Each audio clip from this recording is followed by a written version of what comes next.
Nagsimula bilang isang trader ng mga isda sa palengke.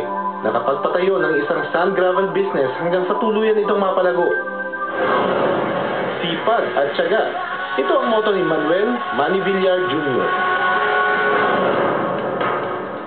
Una siyang sumabak sa politika ng mahalal bilang kinatawan ng Las Piñas at Muntinlupa noong 1992. Tumagal siya ng 3 termino. Taong 2001, Senado naman ang pinasok niya. 2 taon din siyang naging Senate President. Bilang mambabatas, marami na siyang naipanukalang batas. 26 rito ay may kinalaman sa kalikasan. Talagang hirap na hirap ako dyan na alam mo hindi pumapasa yan. Pero nung ako speaker Speaker of the House ako, ay talagang pinilit ko yan na halos ipinwersa ko yan sa aking paniniwala na dapat naman talaga maging malinis ang ating hangin. Hindi rin daw ang kakulangan ng batas ang problema. Marami tayong batas pero hindi ini-implement, binabaliwala. Ang sa akin, hindi kailangan ng magdagdag pa. Ang unang-unang dapat gawin lang ang tamang implementasyon ng ating mga batas. Pinilibot niya kami sa 3 garden ng kanyang bahay. Patunay raw na dati pang malapit sa kanya ang mga usaping pangkalikasan. Binibila po yan eh. Kasi nung bata ako, dahil pangako ko na sana sa buong lifetime ko ay makapagtanim ako ng 1 milyong puno. Nalagpasan ko na naman. Kaya ngayon, lagpas na 1 milyon ng ating naitatanim. May mga nursery ako sa Las Piñas, sa Santa Rosa, sa Tagaytay. Tinutukoy ni Villar ang proyektong pagtatanim ng mga puno kasama ang kanyang asawa. Noong araw na bisitahin namin siya, nakatakda silang magtanim ng ilang seedlings sa kanilang park sa Las Piñas. So, gano'n yung lahat natin nagtanim? Ganitong klase? Nagawa na ganitong klaseng proyekto? Madami. Tuloy-tuloy kami. How many trees have you planted? More than 1 million. Ay, mismo? Ako? Hindi ko lang binibilang.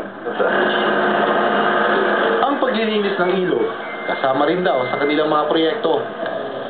Tignan mo, ito naman, madugi pa din. Pero dati yan, itim yan. Ngayon, medyo malabdaw na. Laki na nilabdaw. Pero dati yan, talagang halos putik na yan. Itinuturing na dumi sa tubig ng water lily ay napapakinabangan nila sa livelihood center na ito. Ako, ginawa namin na hinahangaan ito Las Piñas sa environment na nanalo ng international awards. Halos lahat kami dito kompleto. Ito sana ang gusto kong gawin sa ating bayan. Na talagang tayo maging halimbawa ng pagmamahal sa environment sa buong mundo. Kasabay ng pamamayagpag sa politika, ang patuloy na paglaguri ng kanyang negosyong real estate.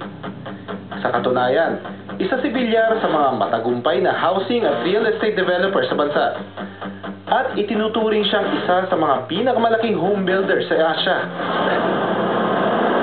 Dito sa National Capital Region halimbawa, nagmamayari siya ng 27 subdivision. Sakop ng mga lupang ito ang ilang bayan sa Las Piñas, Pasig, Taguig, Cavite, Rizal, Bulacan at iba pa. Siya rin ang pinakamayamang senador sa bansa ayon sa idineklara niyang Statement of Assets, Liabilities, and Net Worth na umabot na sa 1.04 billion pesos ang halaga. Ilan sa mga ari-arian ni Senador Villar ay nakatayo sa lalawigan ng Rizal, isa sa mga lugar na labis na naapektuhan ng nakaraang kalamidad.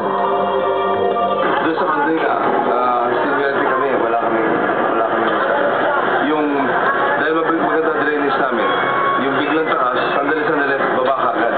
Within hours, baba.